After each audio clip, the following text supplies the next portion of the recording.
Assalamualaikum warahmatullahi wabarakatuh.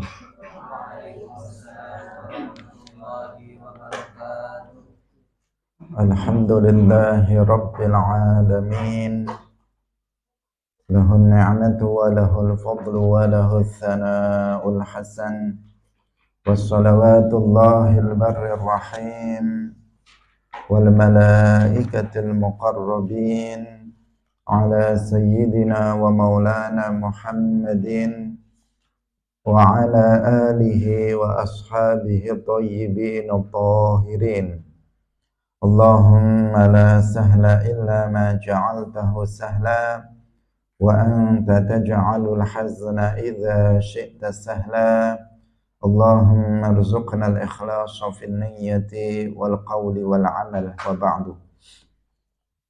Ila Nabiyil Mustafa sallallahu alaihi wasallam wa ikhwanihi minal anbiya'i wal mursalin wa syuhada'i was salihin, khususan ila sultanil awliya Syekh Abdul Qadir Al-Jilani wa Syekh Ahmad Ar-Rifai wa Syekh Bahaidina Naqsyabandi wa Syekh Abdullah Al-Harari wa ila arwahi muassisi Jam'iyyati Nahdlatul Ulama Syekh Muhammad Hashim Ash'ari wa Syekh Bisri Sansuri wa Syekh Abdul Wahhab Hasbuwah wa ila arwahi jami'i ahli al-qubur minal muslimin wal muslimat.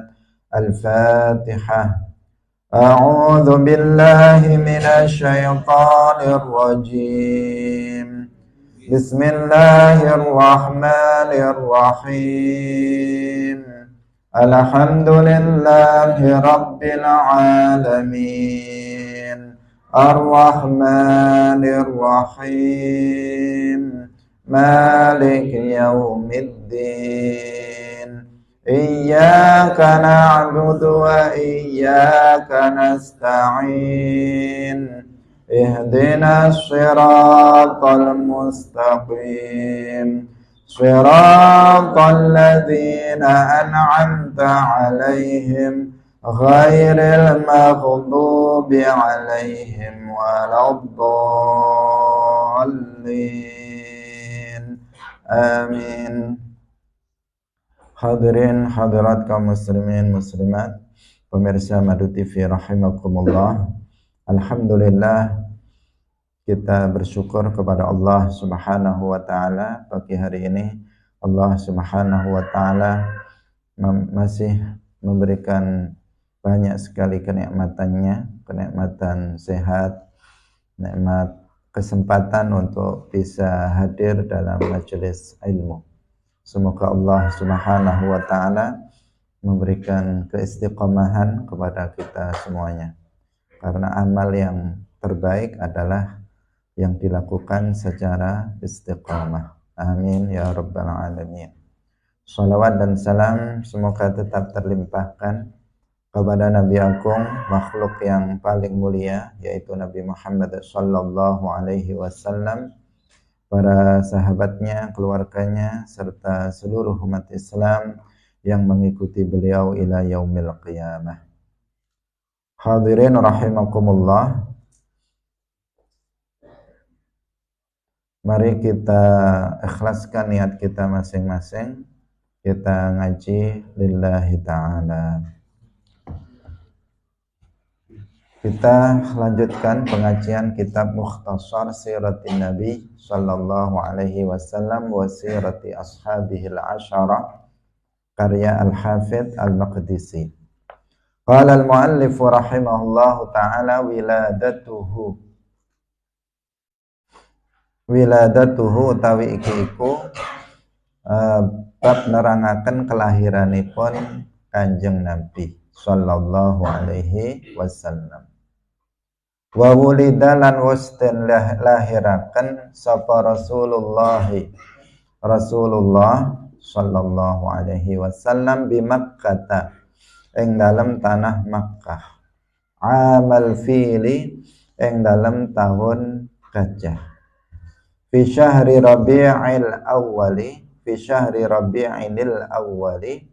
ing dalem wulan Rabi'il awwal. Lilailataini,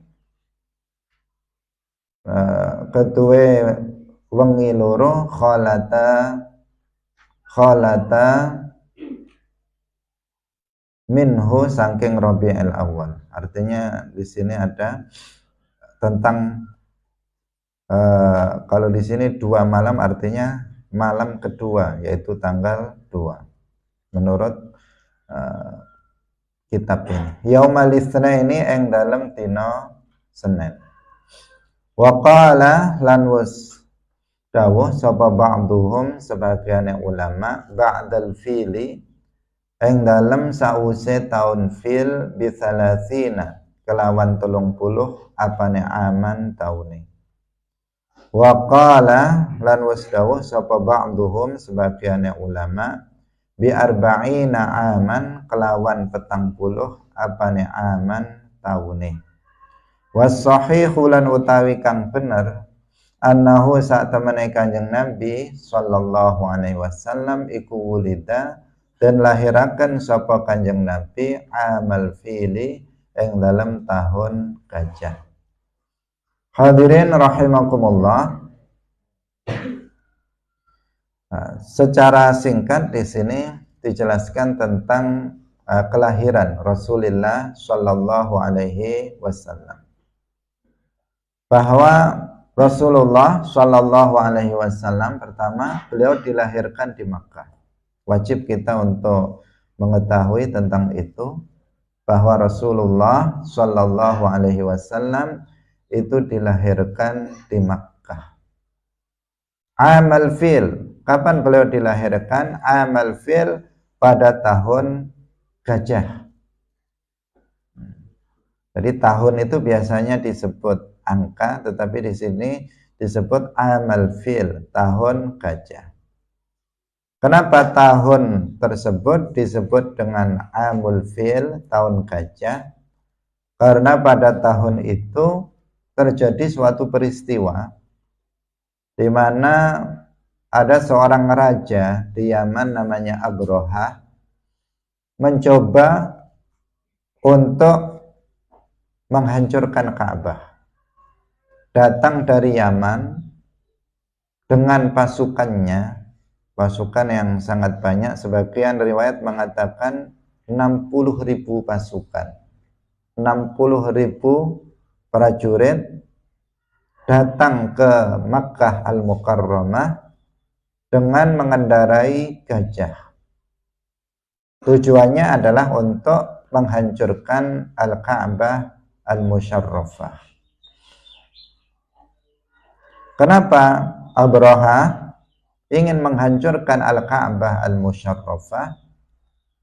Karena Abrahah menginginkan orang-orang tidak lagi datang ke Makkah. Orang-orang tidak lagi menuju Makkah sebagai tujuan mereka. Ini kan kaitannya dengan kaitannya dengan masalah ekonomi negara. Ya. Jadi Al-Ka'batul Musyarrafah ini telah dikunjungi oleh manusia dari berbagai daerah sejak sebelum lahirnya Rasulullah Sallallahu Alaihi Wasallam. Nah, ketika manusia dari berbagai penjuru itu datang di Al-Ka'bah Al-Musyarrafah, tentu saja kehidupan ekonomi masyarakat sekitarnya itu akan baik. Karena manusia itu datang, tentu dia membawa sesuatu, membawa barang, membawa dagangan, membawa uang dan seterusnya. Dan ini sangat terkenal, Al-Ka'batul Musyarrafah, dikunjungi. Selain mereka juga melaksanakan peribadatan mereka. Kemudian Abrahah ini membuat gereja di Yaman namanya Quraisy, yang dikatakan itu dibuat dari emas. Tujuannya adalah untuk menyaingi Al-Ka'batul Musyarrafah, agar orang berpaling, tidak lagi datang ke Makkah, tetapi mereka datang ke Yaman. Tetapi ternyata tidak beralih juga. Meskipun Al-Ka'batul Musyarrafah itu terbuat dari batu. Kemudian Quraisy ini dibuat oleh Abrahah dari emas. Ternyata manusia tidak beralih dari Ka'bah. Mereka tetap menuju Ka'bah dan tidak menuju ke Yaman. Maka dari sinilah Abrahah kemudian berkeinginan untuk menghancurkan Ka'bah. Tujuannya agar manusia kemudian beralih untuk menuju ke bangunan yang telah dia bangun yang terbuat dari emas tersebut berupa gereja Quraisy. Tapi ternyata mereka pasukan ini datang dengan bergajah, 60.000 pasukan dikirimkan ke Al-Ka'bah Al-Musyarrafah.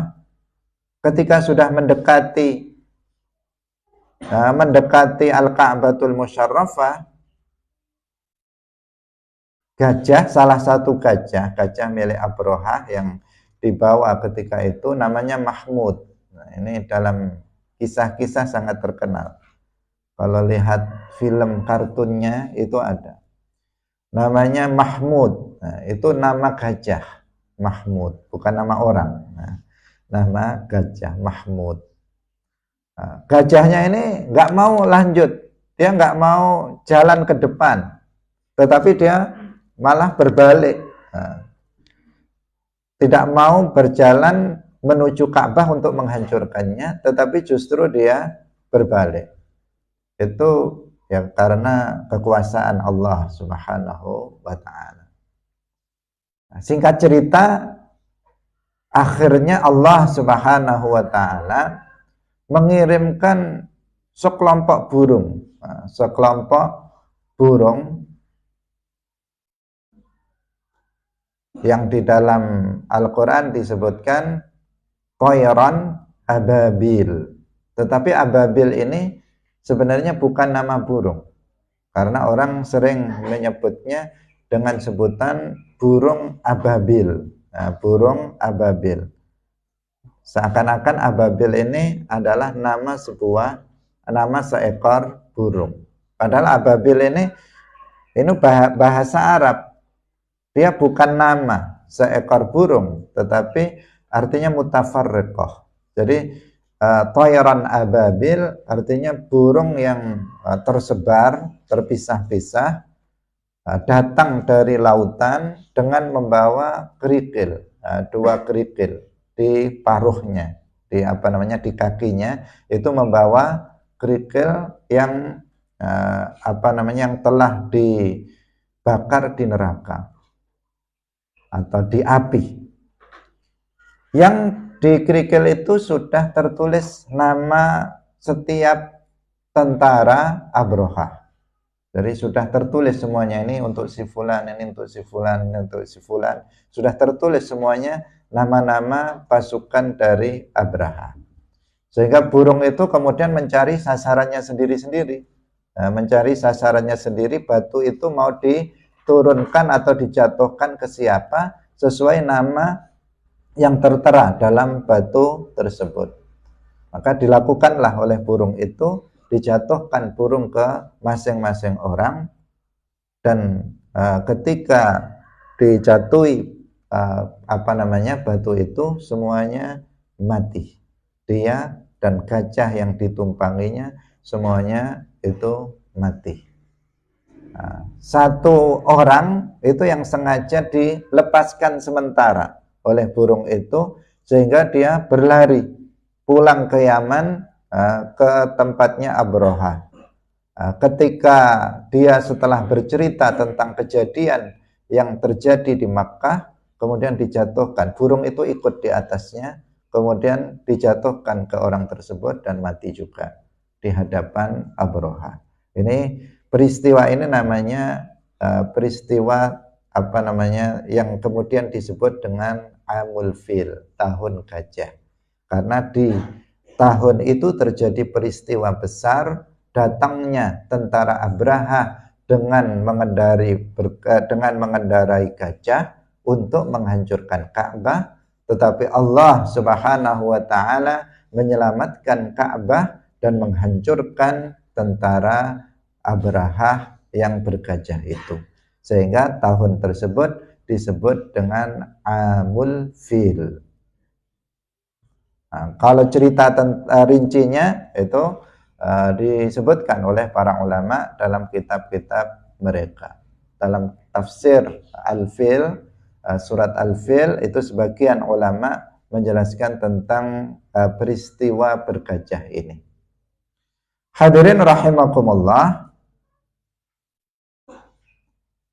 Rasulullah Shallallahu Alaihi Wasallam itu dilahirkan di tahun ketika ini terjadi, ketika peristiwa ini terjadi. Setelahnya, tetapi di tahun yang sama. Bukan pas terjadi peristiwa itu Nabi lahir, bukan. Tetapi di tahun yang sama dengan peristiwa itu Rasulullah Shallallahu Alaihi Wasallam itu dilahirkan, yaitu pada bulan Rabiul Awal. Seperti sekarang ini kita berada di bulan Rabiul Awal. Di bulan seperti inilah Rasulullah Shallallahu Alaihi Wasallam dilahirkan. Tentang tahunnya para ulama berbeda pendapat. Sebagian mengatakan tentang tanggalnya. Kalau tahunnya Amul Fil, bulannya sepakat Rabiul Awal. Tentang tanggalnya para ulama berbeda pendapat. Sebagian mengatakan tanggal 2 Rabiul Awal. Sebagian mengatakan tanggal 12 Rabiul Awal. Sebagian mengatakan tanggal 17 Rabiul Awal. Ada yang mengatakan tanggal 19 Rabiul Awal. Dan tanggal-tanggal yang lain menurut sebagian ulama yang lainnya. Artinya nggak ada kesepakatan tentang tanggalnya. Namun yang masyhur di kalangan kita di Indonesia, tanggal kelahiran Rasulullah Shallallahu Alaihi Wasallam itu 12 Rabiul Awal. Ini yang masyhur di kalangan kita. Tapi sebenarnya ada perbedaan pendapat tentang masalah tanggalnya.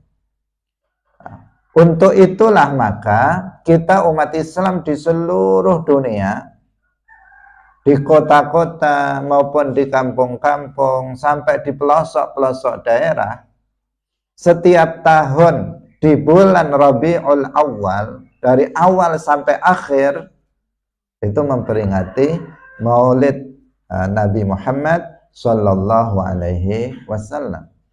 Kita umat Islam tidak tertentu di tanggal 12 Rabiul Awal saja kita memperingati kelahiran Nabi, tetapi mulai sejak awal Rabiul Awal sudah ada yang memperingati Maulid Nabi, sampai akhir bulan Rabiul Awal tetap akan semarak umat Islam memperingati Maulid Rasulullah Sallallahu Alaihi Wasallam. Dan kita memperingati Maulid Nabi Muhammad Sallallahu Alaihi Wasallam adalah sebagai bentuk rasa syukur kita atas kelahiran Rasulullah Sallallahu Alaihi Wasallam. Karena kelahiran Rasulullah Sallallahu Alaihi Wasallam adalah nikmat yang paling agung, adalah nikmat yang paling agung yang Allah anugerahkan kepada kita. Nikmat yang paling agung kita tahu iman Islam. Tetapi siapa yang membawa iman Islam itu? Rasulullah Sallallahu Alaihi Wasallam. Dengan sebab Rasulullah, kita bisa memeluk agama Islam, agama satu-satunya yang benar, agama satu-satunya yang diridhoi oleh Allah Subhanahu wa Ta'ala untuk dipeluk oleh umat manusia. Siapa penyebabnya? Nabi Muhammad Sallallahu Alaihi Wasallam.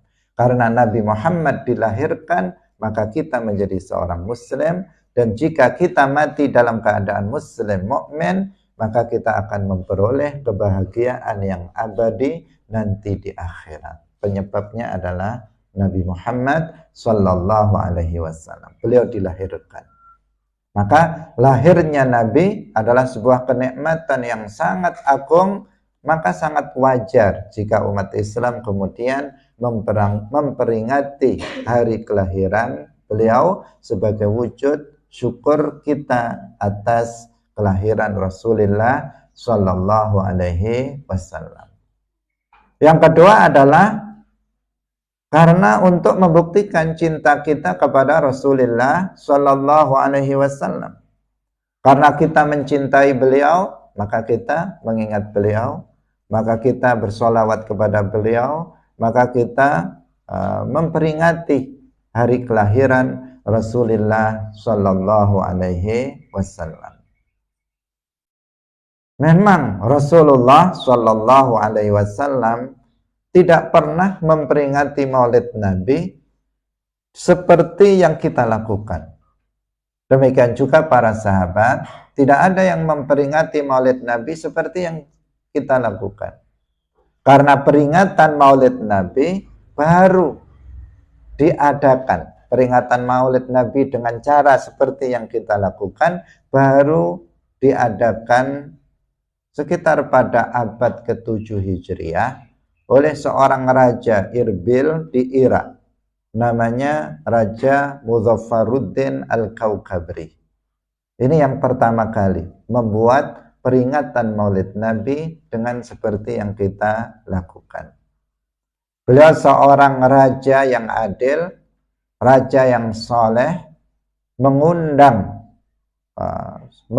umat Islam, rakyatnya seluruhnya, kemudian beliau mengundang para ulama dari berbagai disiplin ilmu, para fuqaha, para mufassirin, para sufiyin, para mutakallimin, semua kalangan para ulama, para muhaddisin, usuliyin, semuanya diundang dalam peringatan Maulid Nabi Muhammad sallallahu alaihi wasallam yang pertama kali beliau lakukan. Yang pertama kali beliau adakan. Dan tidak ada satupun ulama dari semua kalangan yang beliau undang kemudian mengingkari apa yang dilakukan oleh Raja Muzaffaruddin Al-Kaukabri ini. Sehingga para ulama menggolongkan peringatan Maulid Nabi sebagaimana yang kita lakukan ini sebagai bid'ah hasanah, sebagai bid'ah yang baik, yaitu bid'ah yang tidak bertentangan dengan Al-Quran dan hadis, yang tidak bertentangan dengan syarak. Karena apabila kita perhatikan seluruh rangkaian acara peringatan Maulid Nabi, tidak ada satupun yang bertentangan dengan Islam. Tidak ada satupun yang bertentangan dengan Islam, mulai dari membaca Al-Quran, membaca sholawat, membaca kisah-kisah Nabi, kemudian menceritakan tentang sejarah perjuangan Nabi, dakwah Nabi. Kemudian kita ada thalabul ilmi, ceramah agama. Kemudian ada doa, ada sedekah. Enggak ada satupun yang bertentangan dengan Islam. Maka memperingati Maulid Nabi digolongkan sebagai bid'ah hasanah, yaitu sesuatu yang baru yang tidak ada nasnya di dalam Al-Quran dan hadis, tetapi dia tidak bertentangan dengan Al-Quran dan hadis. Jadi umat Islam memperingati Maulid Nabi kapan? Di bulan Rabiul Awal. Kadang ada yang lebih dari Rabiul Awal, tetapi pada umumnya kita memperingatinya di bulan Rabiul Awal karena memang Rasulullah Shallallahu Alaihi Wasallam dilahirkan pada bulan Rabiul Awal tahun Gajah. Tanggalnya ada khilaf di antara para ulama. Yaumal Itsnain, beliau dilahirkan pada hari Senin. Pada hari Itsnain. Karena itulah dalam hadis lain Rasulullah Shallallahu Alaihi Wasallam beliau berpuasa setiap hari Senin. Alasannya ketika ditanya, kenapa engkau berpuasa pada hari Senin, wahai Rasulullah? Beliau menjawab, zalika yaumun wulidtu fihi. pada hari itu adalah hari di mana aku dilahirkan. Jadi Nabi berpuasa di hari Senin karena di hari itu Rasulullah Shallallahu Alaihi Wasallam dilahirkan. Hadis ini sekaligus secara implisit atau secara tidak langsung, secara tersirat menunjukkan tentang bolehnya memperingati Maulid Nabi juga. Tidak secara tekstual, tidak secara tersurat itu memerintahkan untuk memperingati Maulid Nabi, tetapi tersirat itu memperingati Maulid Nabi. Karena Nabi mengatakan, Nabi berpuasa pada hari Senin. Ketika ditanya, kenapa engkau berpuasa di hari Senin? Beliau mengatakan, karena di hari itu aku dilahirkan. Berarti beliau memperingati maulidnya, hari kelahirannya, dengan cara berpuasa. Nah, cara Nabi memperingati kelahirannya adalah dengan cara berpuasa, melakukan salah satu amal soleh berupa berpuasa di hari itu.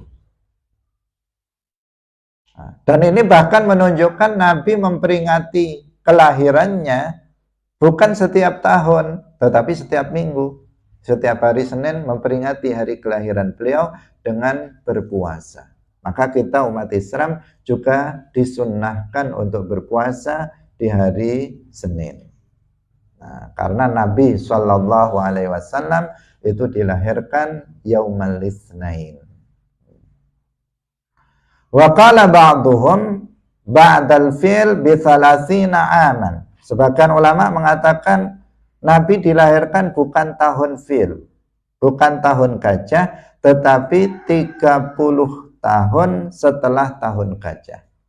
Jauh dari peristiwa tahun gajah. Wa qala ba'duhum, sebagian ulama yang lain mengatakan bi 40 aman. Nabi dilahirkan 40 tahun setelah kejadian Amul Fil, setelah Amul Fil. Was-sahih, di sini Al-Hafidz Al-Maqdisi, pengarang kitab ini, mengatakan bahwa yang benar beliau itu wulida Amul Fil, beliau dilahirkan pada tahun gajah. Yang tadi sudah kita ceritakan tentang peristiwa terjadinya peristiwa bergajah, datangnya tentara bergajah ke Makkah. Nah, untuk menghancurkan Ka'bah, tetapi gagal total karena Allah Subhanahu wa taala Rabbul Ka'bah, pemilik Al-Ka'bah Al-Musyarrafah, melindungi Al-Ka'bah Al-Musyarrafah sehingga tentara bergajah pimpinan Abrahah itu dihancurkan oleh Allah Subhanahu wa ta'ala. Hadirin rahimakumullah, kita lanjutkan pada pembahasan berikutnya. Wafatu walidi Rasulillah wa ummihi wa jaddihi. Utawi iki kubab nerangaken wafate bapake Rasulillah sallallahu alaihi wasallam wa ummihi lan ibune Rasulillah wa jaddihi lan kakeke mbae Rasulillah sallallahu wa isruna lan 20 apane syahron wulane. Wa qala lan wasdawuh sapa ba'duhum sebagiane ulama mata mati wafat sapa abuhu bapake Kanjeng Nabi wa huwa lan utawi Kanjeng Nabi iku ibnu sab'ati asyhur anak umur 7 pira-pira wulan. Wa qala lan wasdawuh sapa ba'duhum sebagiane ulama mata mati sapa abuhu bapake Kanjeng Nabi Muhammad fi darin nabighati ing dalem tanah darin nabighah sallallahu alaihi wasallam wa huwa lan utawi Kanjeng Nabi iku hamlun ana ing hamil, artinya masih dalam kandungan. Wakila lan den ucapaken mata wafat sapa abuhu bil abwa'i ing dalam tanah Abwa baina Makkah ing dalam antarane Makkah wal Madinati lan Madinah. Qala wasdawuh sapa Abu Abdillah Az-Zubair bin Bakar Az-Zubairiyu tuwfiya waswafat sapa Abdullah ibnu Abdul Muttalib bil Madinati ing dalam tanah Madinah. Wa Rasulullah lan Rasulullah sallallahu alaihi wasallam iku ibnu Syahraini anak umur 2 wulan.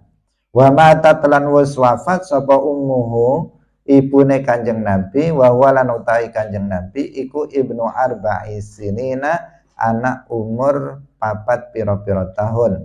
Wa matalan wafat sapa jadduhu baik Kanjeng Nabi rupane Abdul Muttalib wa walan utai Kanjeng Nabi iku ibnu samani sinin anak umur 8 pira-pira tahun.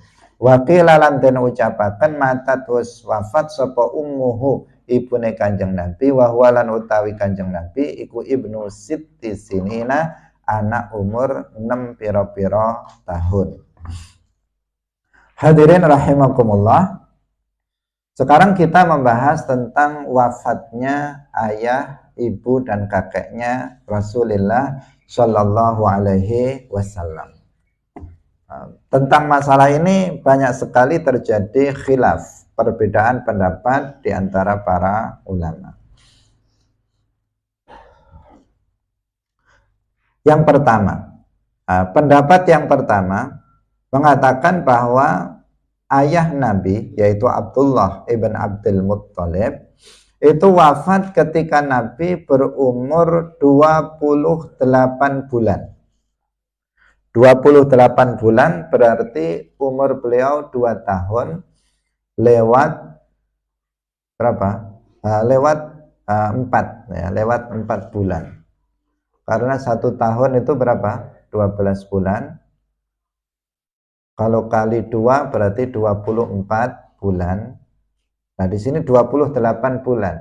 Nabi ayahnya wafat, Nabi berumur 28 bulan, berarti berumur 2 tahun 4 bulan. Ini versi yang pertama, menurut pendapat yang pertama.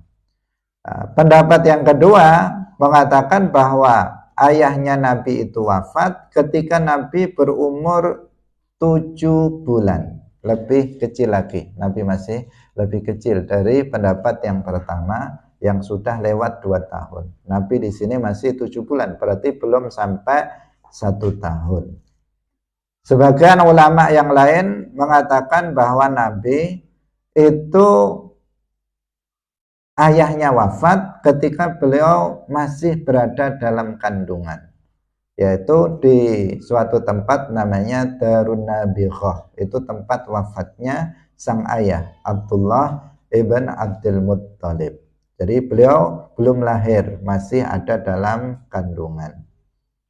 Nah, menurut sebagian pendapat bahwa beliau itu wafat ketika beliau masih berumur, atau ayah Nabi wafat ketika beliau masih berumur 2 bulan.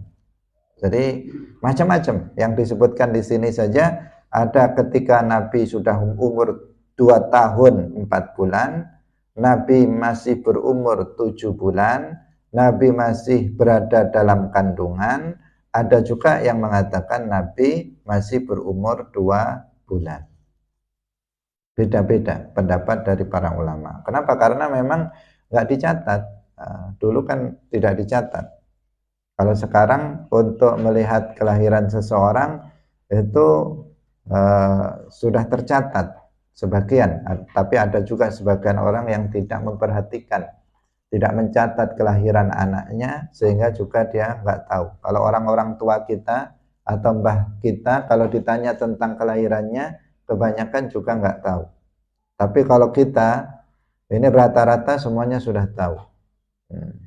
Kenapa? Karena ada tradisi ulang tahun, sehingga setiap tahun diperingati, sehingga hafal tentang hari kelahiran. Belum lagi kalau masuk sekolah selalu ditanya kelahirannya dan seterusnya, sehingga itu kita minimal tahu tentang kelahiran kita sendiri. Tapi kalau kita ke orang tua kita atau mbah kita, itu sudah banyak di antara mereka bahkan tahun kelahirannya pun nggak tahu. Saya nggak tahu dulu, pokoknya saya dulu lahir pas zaman PKI misalnya, atau saya lahir dulu pas zaman kemerdekaan, nggak tahu tahunnya berapa, pokoknya pas waktu itu, dan seterusnya. Ini apa? Atau dia mengatakan dulu dia lahir waktu Gunung Kelut meletus, atau dia lahir waktu tsunami Aceh dan seterusnya. Dia menyebut suatu peristiwa tetapi dia tidak hafal tentang tahunnya. Itu orang dulu biasanya tidak teliti tentang, atau bukan teliti, tidak open terhadap tahun ataupun hari kelahiran. Sehingga kalau berbicara tentang sejarah masa lalu, sering terjadi khilaf, sering terjadi perbedaan pendapat tentang waktu dan tempat. Ini sering terjadi perbedaan pendapat. Bahkan tentang kapan ayah Nabi itu wafat, itu ada khilaf tentang waktu dan ada khilaf tentang tempat. Ada perbedaan pendapat tentang waktunya. Ada yang mengatakan ketika Nabi sudah berumur 2 tahun 4 bulan.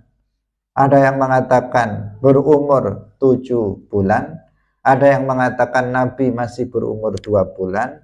Ada yang mengatakan Nabi masih dalam kandungan. Kan jauh sekali ya. Perbedaannya itu sangat jauh. Bukan sehari 2 hari perbedaan pendapat di antara para ulama. Tetapi ada yang perbedaan tahun. Masih di kandungan. Sudah berumur 2 bulan. Sudah berumur 7 bulan. Sudah berumur 2 tahun 4 bulan. Nah, ini kan jaraknya sangat jauh. Khilaf yang masyhur di kalangan kita, tempat